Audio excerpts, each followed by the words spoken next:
ओम शांति।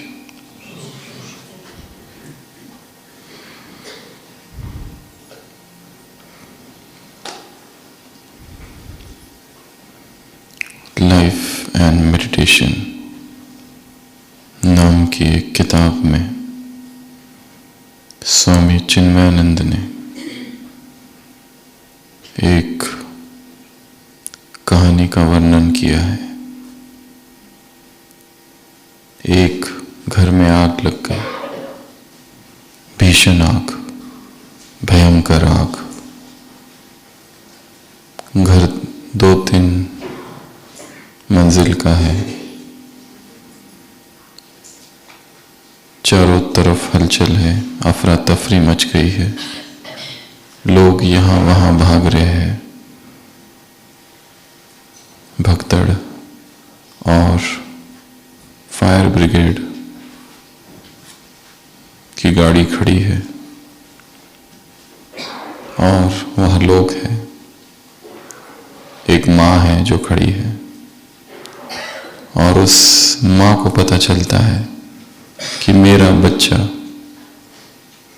ऊपर 3री मंजिल पर है।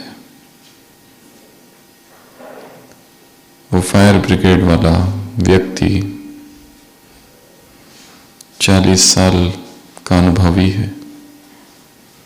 वो कहता है कोई भी भीतर न जाए, नहीं तो जलकर राख हो जाएंगे, क्योंकि आग बहुत भयंकर है।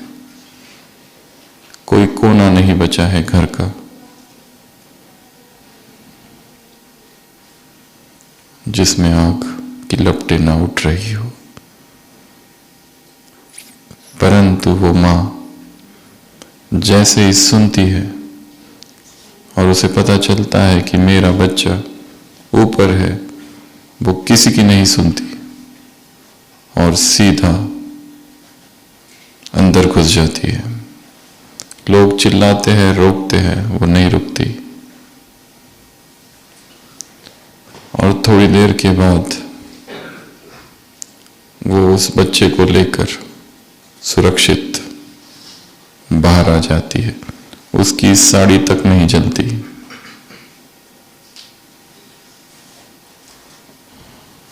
किताब में कहा गया ये चमत्कार से कम नहीं, पर उसी स्त्री को थोड़ी देर के बाद कहो ये आग की लपटें है तो वो डर जाती है आग से। अब उसे बिल्कुल भी हिम्मत नहीं है, वो आग से भयभीत है। तो वो क्या था जिसकी वजह से वो आग में घुस गई और तब उसे कोई भय नहीं था? अपना खून और प्रेम, माँ के प्रेम, माँ का प्रेम डर से बड़ा होता है। वो घुस गई और बच्चे को ले आई। उसके सामने एक लक्ष्य था, उसके सामने एक प्रेम था।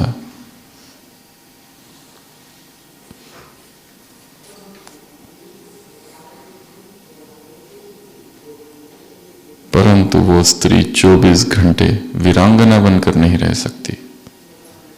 क्यों? क्योंकि अब लक्ष्य नहीं।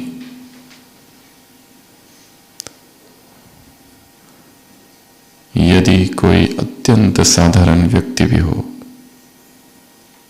बुद्धिहीन भी हो, परंतु उसके सामने कोई लक्ष्य आ जाए तो सारी ऊर्जा एकत्रित हो जाती है और अद्वितीय शक्ति प्रकट होती है, जिस ऊर्जा की उस व्यक्ति ने कल्पना भी नहीं की थी कि होगी कभी। ऐसी शक्ति कब प्रकट होती है? जब एक महान लक्ष्य सामने हो। एक ऐसी ही घटना जो सबने सुनी होगी, महाराष्ट्र की एक स्त्री थी जिसका नाम था हिरकनी। वो किले पर जाती थी गांव से दूध बेचने रायगढ़ के किले में। सुबह जाती थी, शाम को लौट आती थी। और एक दिन किले के अंदर, उस रायगढ़ दुर्ग के अंदर ज्यादा समय हो गया, किले के दरवाजे बंद हो गए। उसने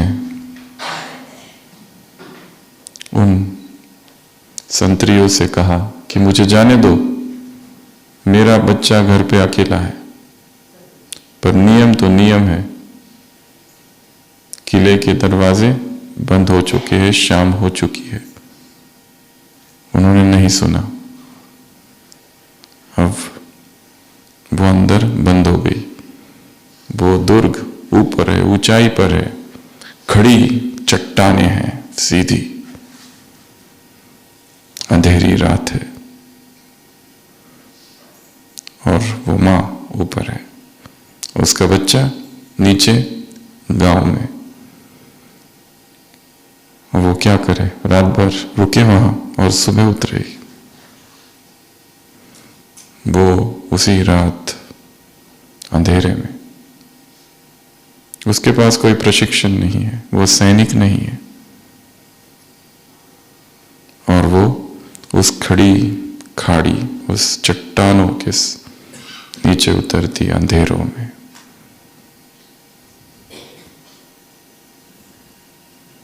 किसने प्रेरित किया उसे? एक लक्ष्य, एक प्रेम,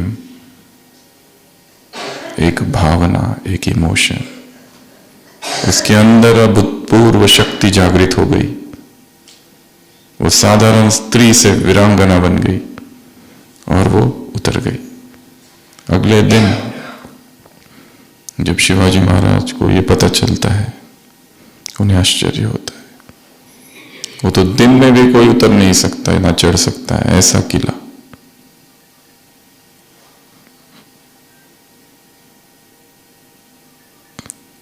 पर उस स्त्री ने कर दिखाया।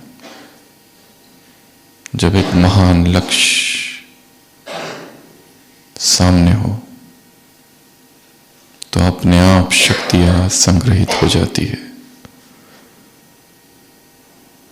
वहां पर आज एक हिरकनी बुर्ज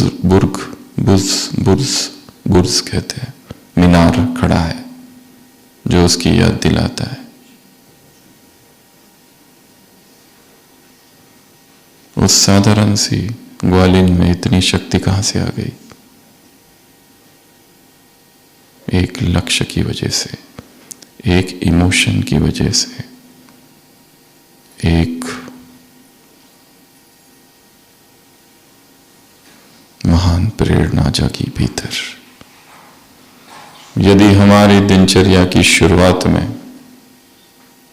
ऐसा कोई लक्ष्य नहीं है दिन का, तो दिन भी बिखर जाएगा, लक्ष्यहीन दिवस।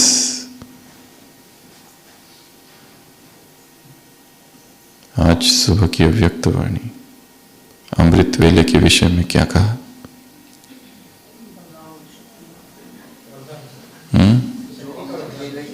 अमृत वेले की शक्ति क्या? वरदान को क्या करो? डैश करो, डैश करो। मुरली पड़ी है ना? तीसरी बार मुरली चल रही है। सबसे पहली बार चली 15 नवंबर 2009, दूसरी बार 15 नवंबर 2018 बाबा मिलन शांतिवन, तीसरी बार आज। क्या करो? स्वीकार करो। क्या करो? स्वीकार करो। अमृत वेला का जो बच्चे महत्व रखते हैं उनका डैश क्या? बाप दादा क्या करते हैं उनको? शक्ति भरते। मुरली का बताओ, चिंतन नहीं। बाप दादा के दिल तख्त पर वो विराजमान होते हैं। और जिन्हें महत्व ही नहीं है, रात भर बैठ रहे, मोबाइल लेकर 10 बजे, 10:30 बजे, 11 बजे, 12 बजे तक, फिर कैसे उठ पाएंगे? दुनिया वाले 8 घंटा सोते हैं, तुम्हारी नींद आधी होनी चाहिए। साकार महावाक्य, इन्वर्टेड कॉमा। ये वक्त नहीं है सोने का, जागरण की वेला है। जब संसार सोता है तो योगी जागता है, और तपस्या रात की तारीकी में, रात की खामोशी में की जाती है। तपस्या कब की जाती है? जब in the sibilance of the night, sibilance अर्थात ऐसा आवाज होता रहता है ना रात में। कैसा आवाज? सन्नाटा।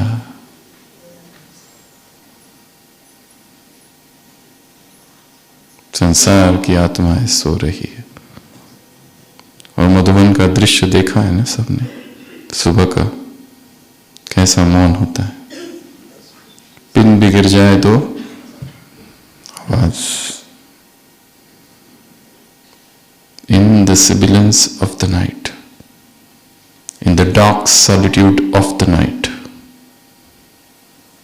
योगी जागता है और तपस्या करता है।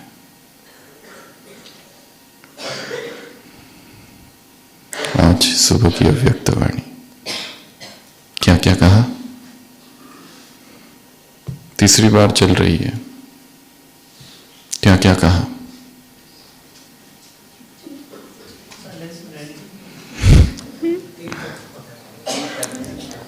तीन तत्व। और क्या कहा? याद करो, इंस्टेंट रिकॉल टेक्निक। जो भी पढ़ो 24 घंटे के अंदर वो एक बार रिवाइज होना चाहिए, नहीं तो 60-70% वो भूल जाता है।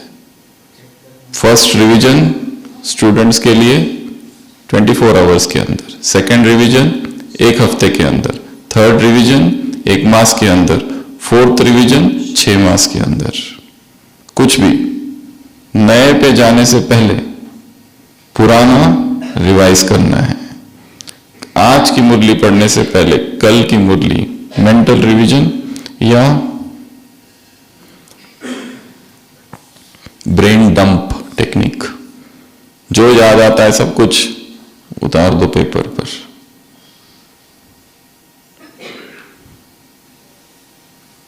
उसको कहते हैं राइटिंग थिंकिंग, थिंकिंग राइटिंग। लिखते लिखते सोचना। तो क्या कहा आज की मुरली? 100 बातें बताओ।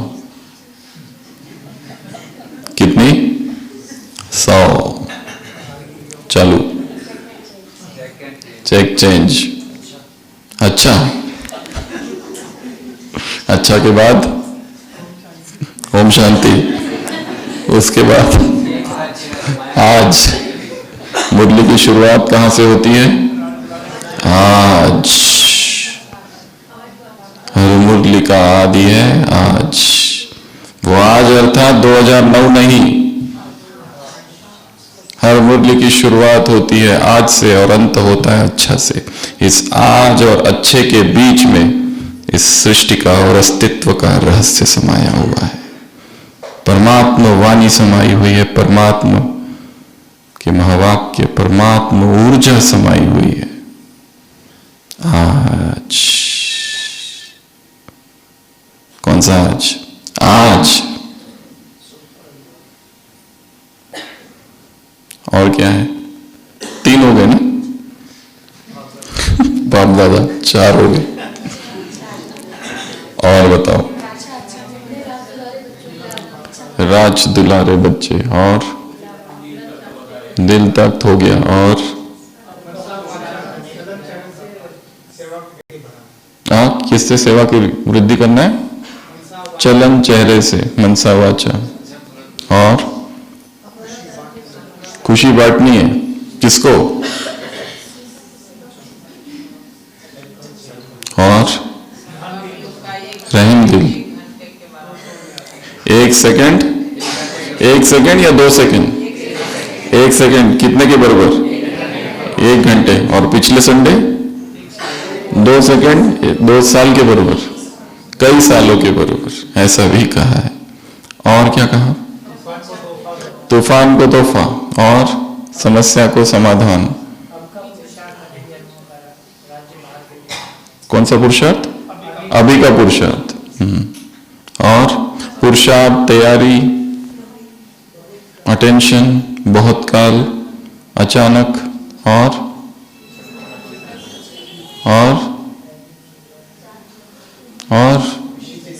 खुशी हो गया। अपना चार्ट चेक करो। और दूसरे का नहीं करना है कि ये आज दिख नहीं रहा है, कुछ तो गड़बड़ है। रोज यहां बैठता है, आज सीट खाली है, इन्वेस्टिगेट करना पड़ेगा क्या है। और मधुरता, नम्रता, अच्छा। और इच्छा मात्र अविद्या। और संगठन, सहयोग, समाना, सामना करना। और बाप का पैगाम दो। और बीच में माया का राज्य तो नहीं आ जाता है। और अनुभव की सीढ़ी आगे बढ़ाने कौन आता है? कौन आता है? माया। जीवन में जो माया आ रही है, जीवन में जो परिस्थिति आ रही है, जीवन में जो समस्याएं आ रही है, वो सब किस लिए? अनुभवी बनाने, सिखाने के लिए। ये विकार हमारे गुरु है। रावण तो हमारा परम गुरु है। कितना सिखाता है? सिखाता है ना, पग पग पर सिखाता है। माया कितना सिखाती है, विकार कितना सिखाते हैं, दुख क्या है ये वो सिखाते हैं। ये दुख है। और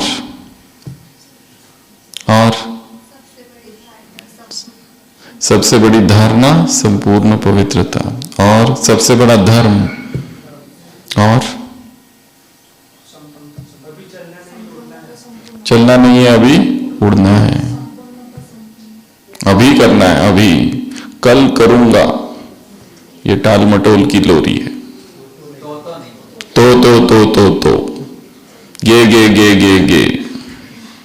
और संपूर्ण, संपन्न। 10 पॉइंट हो गए, अभी 90 बाकी है। और अंतिम पेपर अचानक। बाइबल में 5.2 Thessalonians, the day of the Lord shall come like thief at night. अंतिम का जो समय है वो कैसा आएगा? एक चोर की नाई, एक चोर की भांति। आधी रात को चोर कैसे आता है? चुपचाप दबे पाव आता है। उसी तरह बाबा ने क्या कहा? लास्ट पेपर जो है कैसे आएगा? अचानक, जैसे बिजली गिर गई। The day of the Lord shall come like thief at night. एकदम दबे पाव, एकदम चुपचाप और एकदम अचानक। हमने सोचा नहीं होगा कि आज की जो रात है, ये जो रात आज कितने बजे अभी? बस 5 मिनट बाकी। ये अंतिम रात है सृष्टि की। ये भी हो सकता है कि नहीं? कोई कह सकता है कि नहीं, मैं कल जिंदा रहूंगा, कल का अमृत वेला अच्छा करूंगा। इसके पहले भी सुनाया था, व्यक्ति छत पर है, उसका मित्र आया है, गेट पर है नीचे। वो कहता है मैं आ रहा हूं, हेलो, आ रहा हूं, ओम शांति, बस पहुंच रहा हूं। उतरते होते सीढ़ी पर हार्ट अटैक, खलास, खत्म। नीचे आ रहा था, ऊपर चला गया। जीवन कितना अनित्य है। अभी है, अभी खत्म, खलास। इस हफ्ते में लास्ट वीक हॉस्पिटल में कम से कम 3 से 4 लोग ब्रॉड डेड लाए गए कैजुअलिटी में, ईआर में। ब्रॉड डेड अर्थात जब पहुंचे हॉस्पिटल में जा चुके थे, भाग भाग के रिलेटिव्स लेके आए, क्या हो गया, क्या हो गया, दादाजी को क्या हो गया, माता को क्या हो गया। हॉस्पिटल पहुंचते पहुंचते जब पहुंचे, स्ट्रेट लाइन ब्रॉड डेड। ऐसे इस हफ्ते में 3-4 लोग थे, उससे भी ज्यादा शायद। एक तो आज सुबह ही।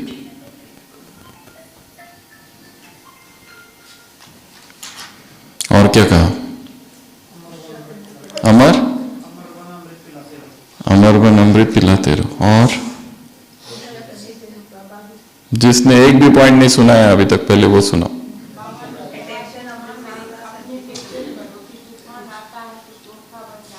हाँ, अपने आप को क्वेश्चन करो। तूफान आता है तो तोहफा बनता है।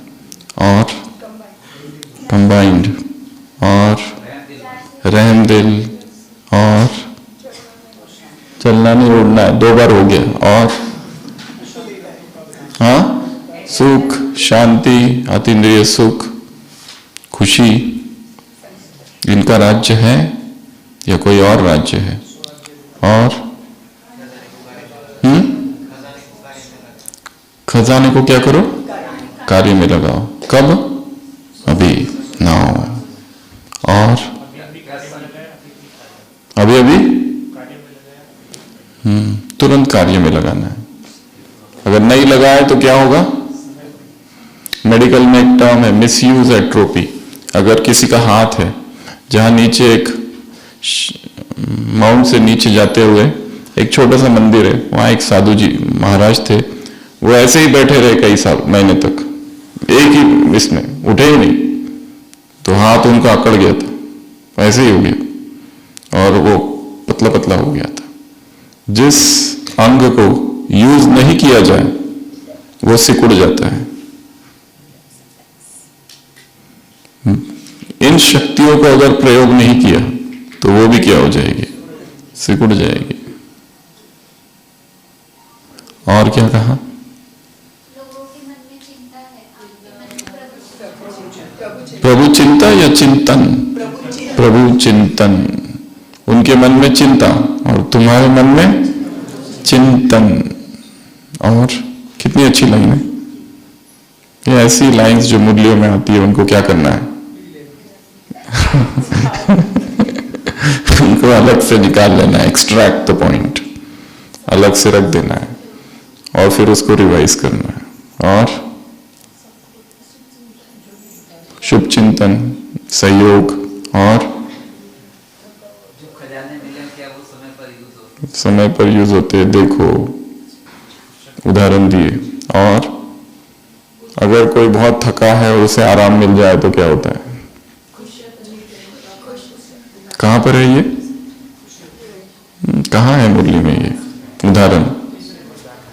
हाँ, वरदान में तो नहीं है। दादियों से मुलाकात। और पुरुषार्थ।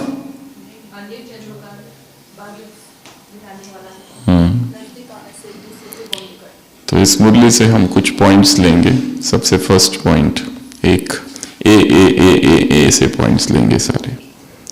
तो एक एक बच्चा कौन है? राज दुलारा। और एक एक बच्चे को 3 तख्त प्राप्त है। कौन से? स्वराज्य का तख्त, नाव। दूसरा आगे का विश्वराज, और अभी का परमात्मा दिल तख्त। इस तख्त पर कौन बैठ सकता है? किसी एक अव्यक्त मुरली में बाबा ने इसका उत्तर दिया था, जिसके लिए 2 क्राइटेरिया है। कौन सा? 2010 की अव्यक्त वाणी, अक्टूबर। इस तख्त पर 2 क्राइटेरिया। पहला, जो बाप की याद में मास्टर सर्वशक्तिवान है, और दूसरा, जो बहुत प्योर है। ये तख्त कैसा है? एकदम प्योर, शुद्ध, एकदम खालिस पूरा। दूसरा अगर अपवित्र इसमें बैठ ही नहीं सकता, क्या हो जाएगा? खिसक जाएगा। यदि भगवान के दिल तख्त पर बैठना है तो क्राइटेरिया क्या है? प्यूरिटी। बुद्धि ना हुई तो चलेगा, बहुत कुछ याद नहीं रहता है तो चलेगा, सेवा बहुत नहीं कर सकते चलेगा, पर क्या चाहिए? प्यूरिटी।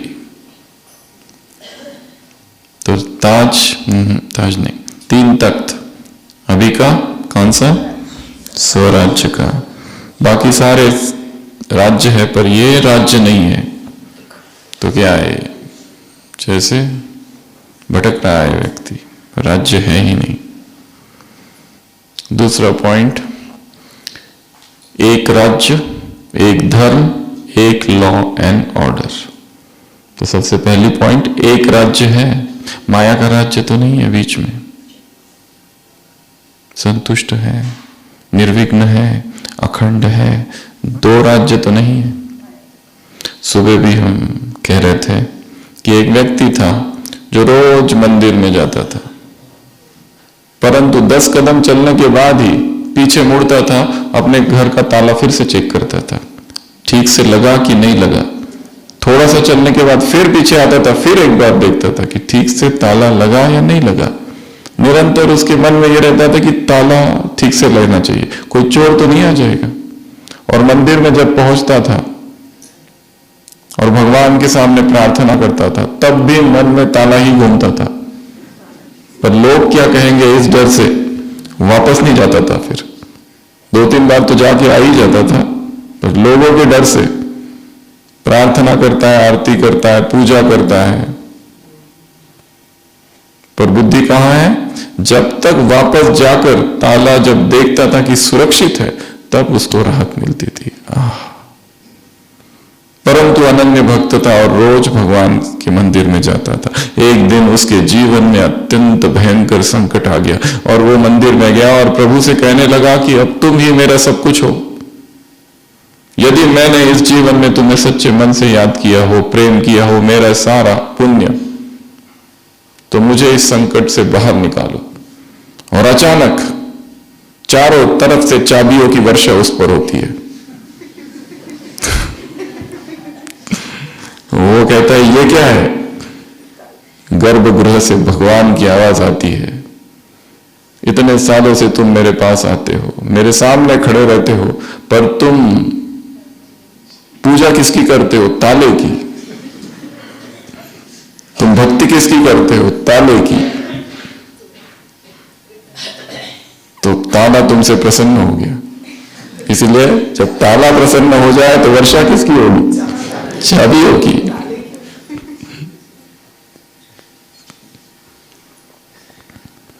दो,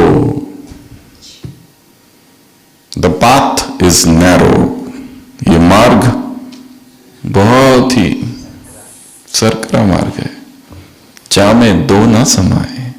2 इसमें नहीं चल सकते साथ साथ, एक राम चलेगा या तो काम, या तो राम या तो माया, जामे 2 ना समाये। एक को ही जाना है, अकेले को ही जाना है और उसी को साथ में लेके जाना है। किसी व्यक्ति को साथी बनाया, दोस्त बनाया तो जा नहीं सकेंगे। The path is narrow. एक राज्य, अखंड राज्य, निर्विघ्न राज्य, निष्कंटक राज्य, अबाधित, बस उस एक राज्य। हमारे मन में भी बाबा ने क्या, 2 राज्य तो नहीं है, माया का राज्य और इधर ऑल्टरनेट, 1 घंटा माया का राज्य, अगला घंटा बाप का राज्य, फिर माया का राज्य, ऑल्टरनेट, बैलेंस, बाप और माया का बैलेंस, एक ही केवल। और इतनी मोटिवेशन के लिए क्या चाहिए? कंटिन्यूअस मोटिवेशन चाहिए।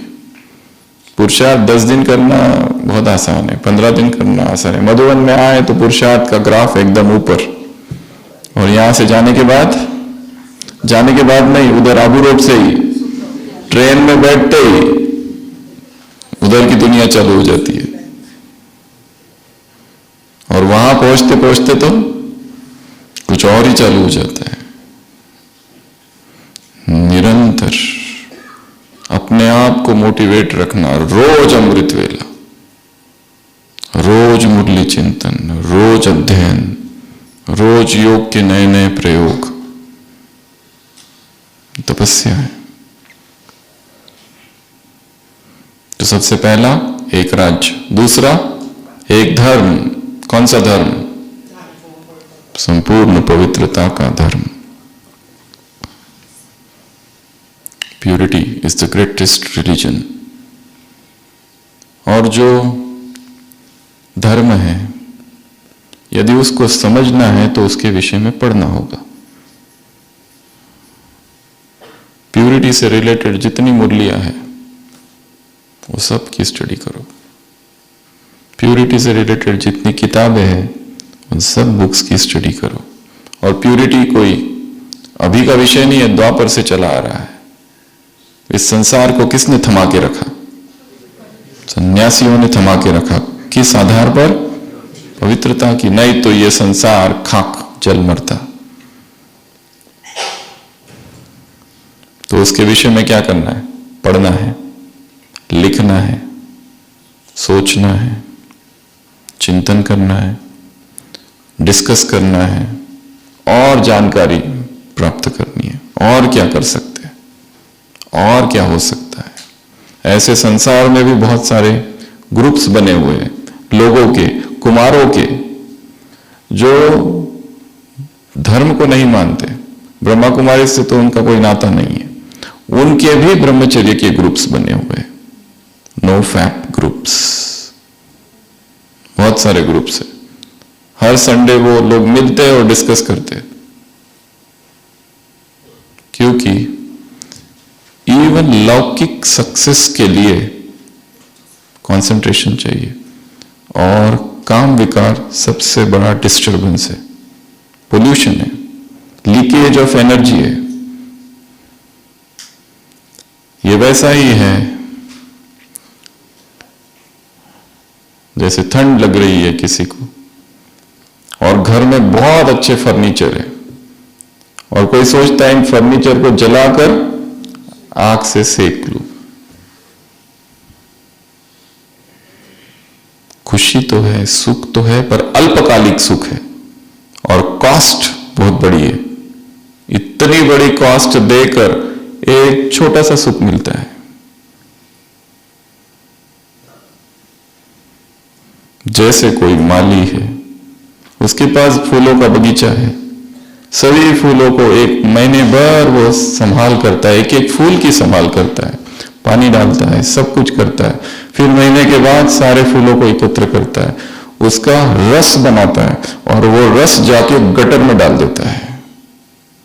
तो ये बुद्धिमान माली के लक्षण है या महामूर्ख माली के? जो ऊर्जा ऊपर बहनी चाहिए और ऊर्ध्वगामी होनी चाहिए, वो ऊर्जा यदि नीचे बह रही है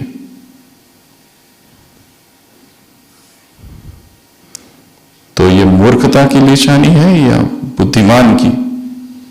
ऊर्जा नीचे बहेगी तो शरीरों को जन्म देगी, वही ऊर्जा ऊपर बहेगी, ऊर्ध्वरेता योगी बनेगा, ओज और तेज आएगा। तो क्या करना है? ये स्वयं ही सोचना है। यदि ऊर्जा को बहाने में सुख है तो उस ऊर्जा का संरक्षण करने में कैसा सुख होगा?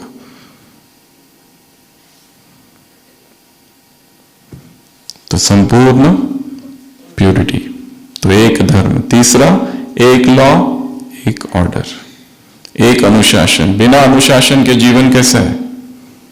अनुशासन नहीं है जीवन में, स्वच्छंद जीवन है, जो मर्जी है वो कर रहे, कभी इधर कभी उधर, कभी कुछ तो कभी कुछ। उस जीवन में कोई रूटीन नहीं है, कोई फिक्स्ड दिनचर्या भी नहीं है उसमें। जब मन हुआ तब इधर, जब मन हुआ तो उधर भटक रहे। किसने कहा इधर चलो तो उधर चले गए, किसने कहा उधर चलो तो उधर चले गए।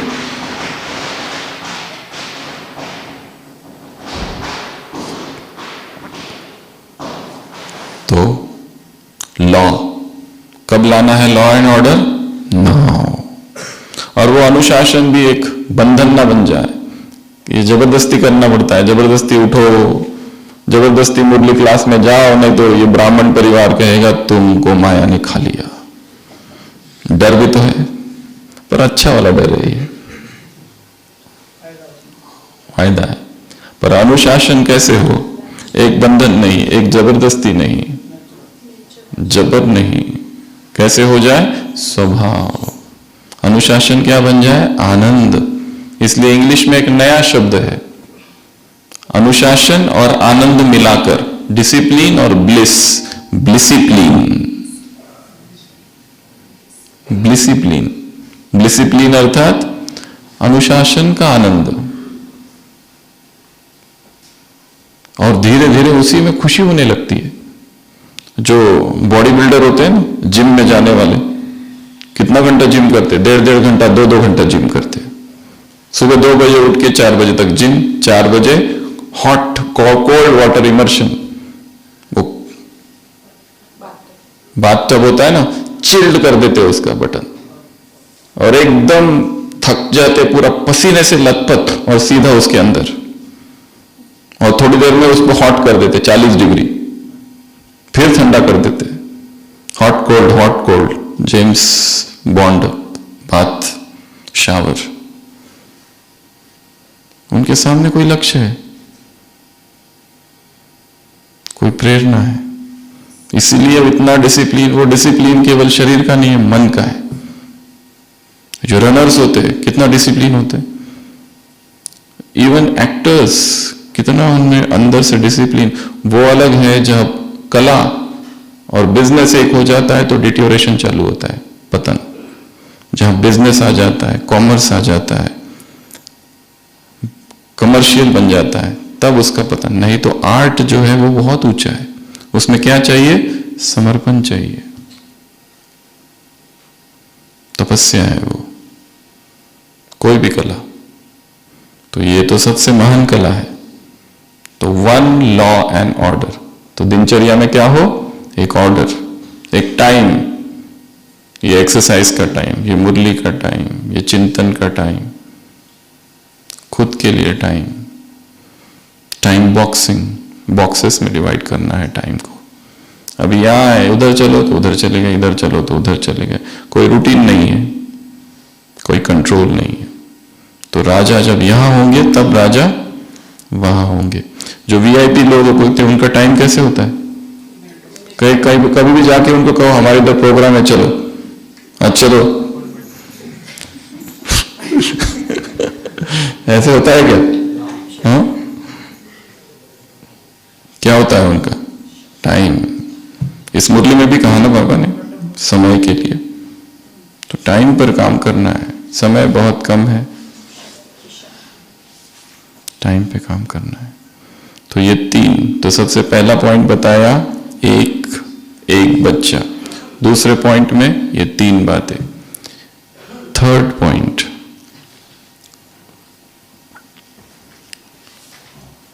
एक अनुभव, ए फॉर अनुभव। जो परिस्थितियां आ रही है वो किस लिए आ रही है?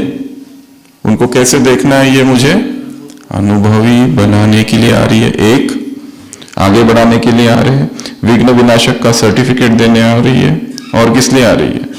जो हमने पढ़ा उसका ये प्रैक्टिकल पेपर है। खाली पढ़ के कोई कहते मैं बहुत होशियार हूं, मैं बहुत होशियार हूं, कौन मानेगा? एग्जाम दो, उसमें टॉपर बन के दिखाओ तो मानेंगे कि तुमने पढ़ाई की, है ना?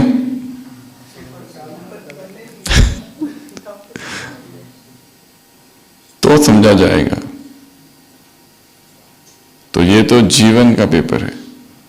इसमें पेपर आएगा जहां सहन करना है। और हर कला कैसे बढ़ती है? एक्सपीरियंस से, प्रैक्टिस से। जब 10 बार सहन करेंगे तो 11वें बार जो सहन करना है उसमें अनुभव होगा कुछ। 10 बार निगेटिविटी का सामना करना पड़े तब सहन करना। आरोप प्रत्यारोप सब कुछ। तो क्या करना है? अनुभव। इनको ये नहीं समझना मेरे साथ ऐसा सब क्यों होता है। बहुत खराब लोग हैं। बाबा मेरा कल्याण हो ना हो, पहले इनका कल्याण करो, इनको डिपार्टमेंट से चेंज करो, इसकी ट्रांसफर कर दो बाबा जल्दी, कुछ तो करो इसका।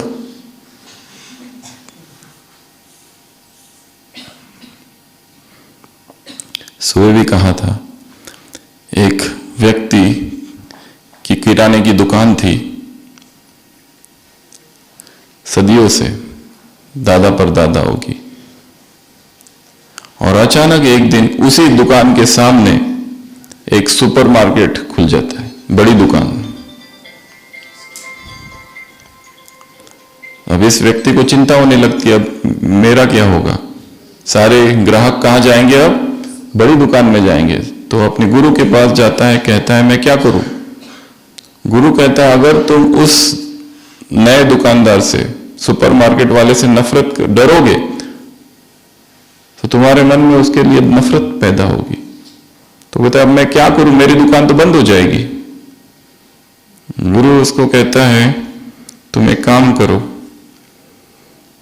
जब भी तुम सुबह सुबह टहलने जाते हो तो अपनी दुकान के पास से गुजरो और अपनी दुकान को आशीर्वाद दो, दुआएं दो, इसकी समृद्धि हो जाए, और फिर उस दुकान की तरफ देखो और उसको भी आशीर्वाद दो कि ये दुकान भी बहुत आगे चली जाए, इसकी भी वृद्धि हो जाए। वो कहता है ऐसे मेरे दुश्मनों के प्रति मैं आशीर्वाद दूं, वो मेरा प्रतिद्वंदी है, मेरी दुकान बंद करने पे तुला है। गुरु कहता है ये करो, जो तुम उसको दोगे वो लौटकर तुम्हारे पास आएगा। 1 साल के बाद वो व्यक्ति अपने गुरु के पास जाता है और अपने गुरु से कहता है मेरी दुकान बंद हो गई, मेरी दुकान बंद हो गई। अब प्रश्न आपसे, ऐसा क्यों? ऐसा क्यों? ऐसा इसलिए कि वो रोज उस दुकानदार को आशीर्वाद देता रहा, दुआएं देता रहा, और धीरे धीरे उस दुकानदार के साथ इसकी दोस्ती हो गई, और दोस्ती होने के बाद उस दुकानदार ने उसको अपना पार्टनर बना दिया, और पार्टनर बनाने के बाद देखा कि इसके पास तो बहुत ज्यादा अनुभव है, और धीरे धीरे अपने सारे अधिकार उसको दे दिए, और फिर अपनी दुकान का मालिक इसको बनाकर वो शहर छोड़कर चला गया। तो इसलिए छोटी दुकान तो बंद करनी पड़ेगी ना। तो जब भी हम किसी को आगे बढ़ता देखें, ईर्ष्या नहीं, द्वेष नहीं। जब हम किसी से ईर्ष्या करते हैं तो हम ईर्ष्या उसकी सफलता से करते हैं, उस व्यक्ति से नहीं कर रहे, तो सफलता भी हमारे पास नहीं आएगी। कोई हमारे सामने आकर आगे बढ़ रहा है तो हम क्या सोचते हैं, उसको नीचे खींचो। ये लॉ ऑफ द यूनिवर्स, तो वो सफलता हमसे दूर जाएगी, सब आगे जाए, यही भाव।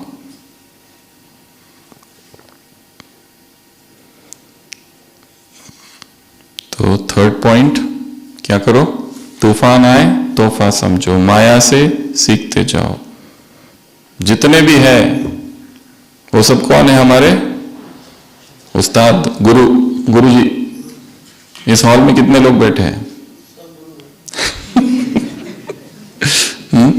ये जितने बैठे हैं वो सब क्या समझो, ये सब मेरे कौन है, गुरु। किस लिए आए हैं? मुझे सिखाने के लिए, परीक्षा लेने के लिए।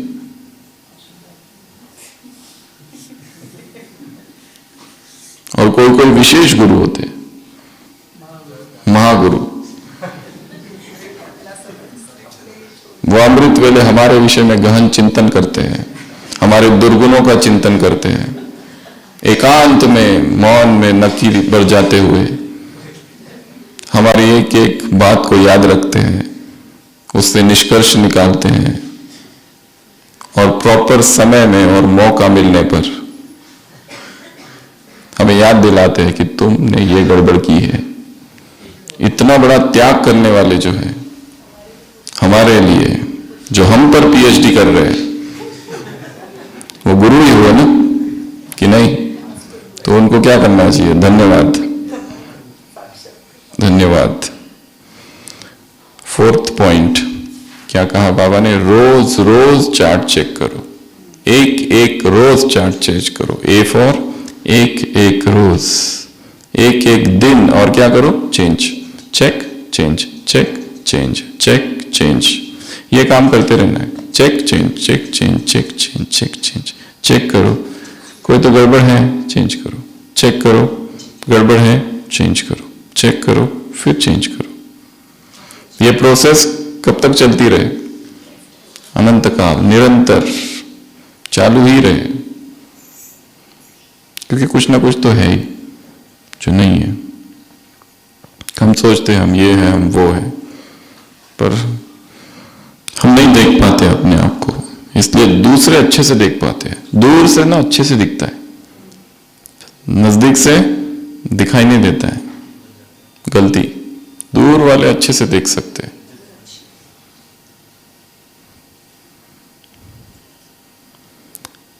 अगला 1 सेकंड, नेक्स्ट पॉइंट 1 सेकंड। तो यहां बाबा ने क्या कहा? समय का महत्व। टाइम वेस्ट नहीं करना है। टाइम वेस्टर्स की लिस्ट निकालनी है, एनर्जी ड्रेनर्स की लिस्ट निकालनी है, जो हमारी एनर्जी को खींच लेता है। इमोशनल लीकेज जहां हो जाता है, जो चीज हम देख लेते हैं वो अंदर जाती है, ऊर्जा बहती है। जो विचार उत्पन्न होता है वो ऊर्जा को खींच लेता है। निगेटिविटी, एक निगेटिव विचार है, सुबह सुबह उठ के निगेटिव विचार आया, दिन भर चलता है अपने आप।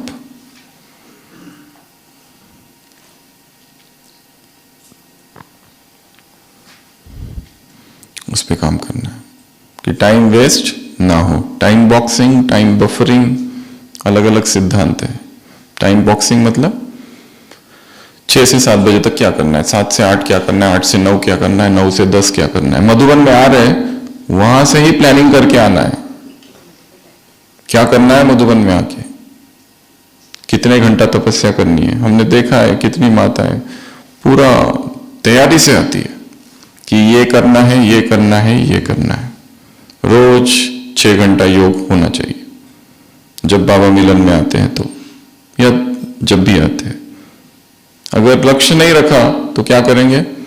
इसको मिलेंगे, उसको मिलेंगे, इससे मिलेंगे, उधर मिलेंगे, बहुत दिनों बाद मिल रहे, ठीक है मिल लिया, आगे आगे क्या?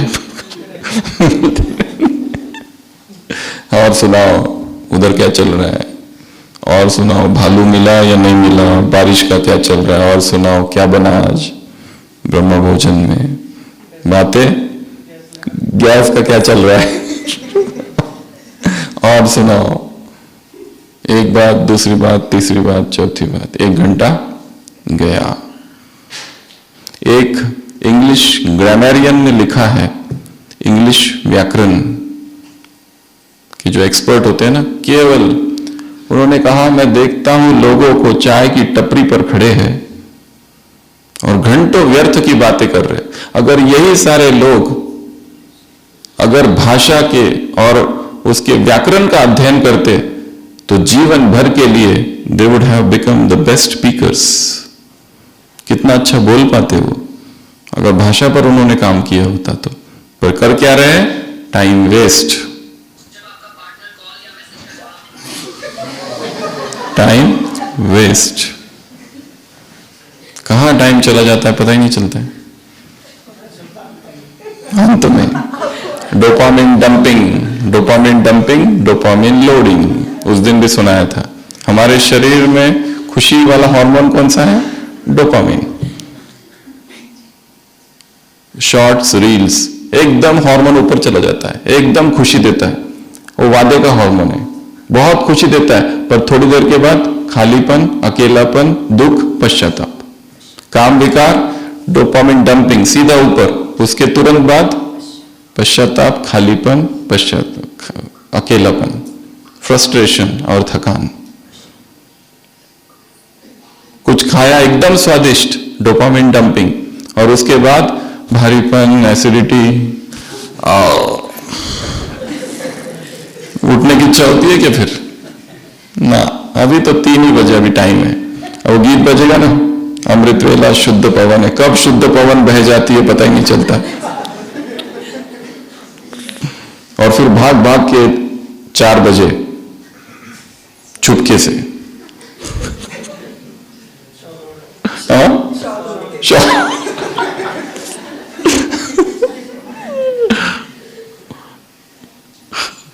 Dopamine dumping. और फिर जो मेहनत वाले कार्य है, बुद्धि वाले काम, उसमें मन नहीं लगता है, फिर पढ़ाई में मन नहीं लगता है फिर, क्योंकि बॉडी को आदत हो गई है मन को एकदम हाई पीक हैप्पीनेस की। और ये सब इसलिए कहते हैं डोपामिन लोडिंग। सुबह सुबह वो सारे काम करो जो हमें बहुत कठिन लगते हैं, जैसे मुरली पढ़ना, अध्ययन करना कठिन काम है, उसमें ना डायग्राम है, ना कोई पिक्चर है, ना कोई जोक है, पूरा एक टेक्स्ट है।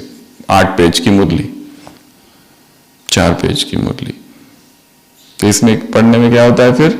बाप आए हैं तुम्हें आदि मध्य अंत का ज्ञान देने के लिए, काम महाशत्रु है, दिव्य गुण धारण करो, विनाश सामने खड़ा है, अंधों की लाठी बनो, तुम्हें रहम दिल भी बनना है, तुम्हें बाप को याद करना है,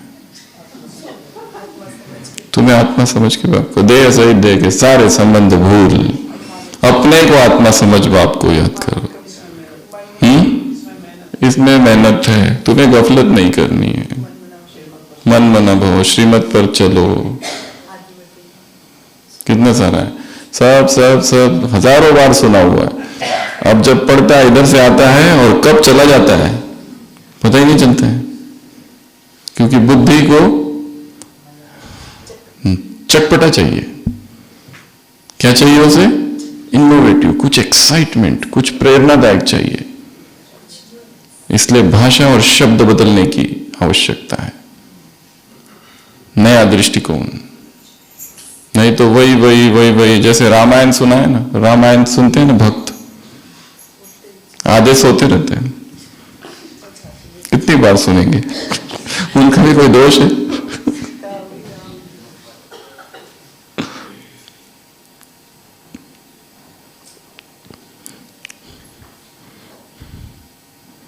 रिपीट रिपीट, ज्यादा अगर वही वही चीज रिपीट होती है तो क्या होता है? उब उब।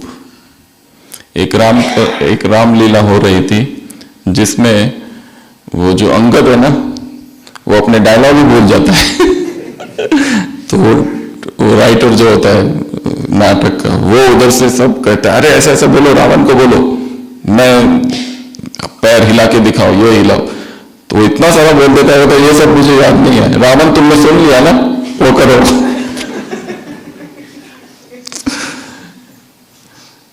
उसके बाद टाइम तो हो गया है।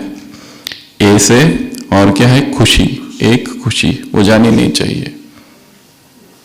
खुशी जो है वो बाबा ने कहा बांटते रहो, चेहरे से दिखाई दे, वो जानी नहीं चाहिए। उमंग उत्साह जाना नहीं चाहिए। सेवा करते रहो, उत्साह हमेशा बना रहे। खजाना है ना वो, उसको यूज करते रहो। ऐसे कैसे? खुशी के खजाने को बांटने वाले, ऐसे चलन और चेहरे पर खुशी दिखाने वाले, ऐसे ऐसे 3 तख्त के निवासी, ऐसे चेक और चेंज करने वाले, ऐसे एक धर्म, एक राज्य, एक लॉ एंड ऑर्डर, निर्विघ्न राज्य, अखंड राज्य स्थापित करने वाले, ऐसे संपन्न संपूर्ण बनने वाले, अमृत वेले विशेष वरदान लेने वाले, ऐसे समय का महत्व समझने वाले, ऐसे इच्छा मात्र अविद्या, ऐसे सहने की शक्ति, समाने की शक्ति, संगठन की शक्ति के में रहो तो कोई इस घेराव में नहीं आ सकता, ऐसे ऐसे रहमदिल, मीठे बोल, मीठे कर्म, मीठी दृष्टि, अमृत पिलाने वाले, ऐसे अमृत वेले बाबा के वरदान को स्वीकार करने वाले। स्वीकार हम करेंगे तो उसको खुशी होगी। हमने किसी के बर्थडे को किसी को गिफ्ट दिया और उसने कहा मुझे नहीं चाहिए, दुख होता है ना, उसने स्वीकार ही नहीं किया। भगवान वरदान दे रहा है और हमने स्वीकार ही नहीं किया, तो उसको अच्छा लगेगा क्या? बुरा लगेगा। ऐसे संगठन का सहयोग, ऐसे अनुभव की सीढ़ी चढ़ने वाले, ऐसे उड़ने वाले, ऐसे उड़ाने वाले, ऐसे ऐसे ऐसे प्रभु चिंतन में रहने वाले, ऐसे सेवा करने वाले, सेवा की वृद्धि करने वाली आत्माओं को बाप दादा का याद प्यार, गुड नाइट और नमस्ते। हम रूहानी बच्चों की रूहानी बाप दादा को याद प्यार, गुड नाइट और नमस्ते। ओम शांति।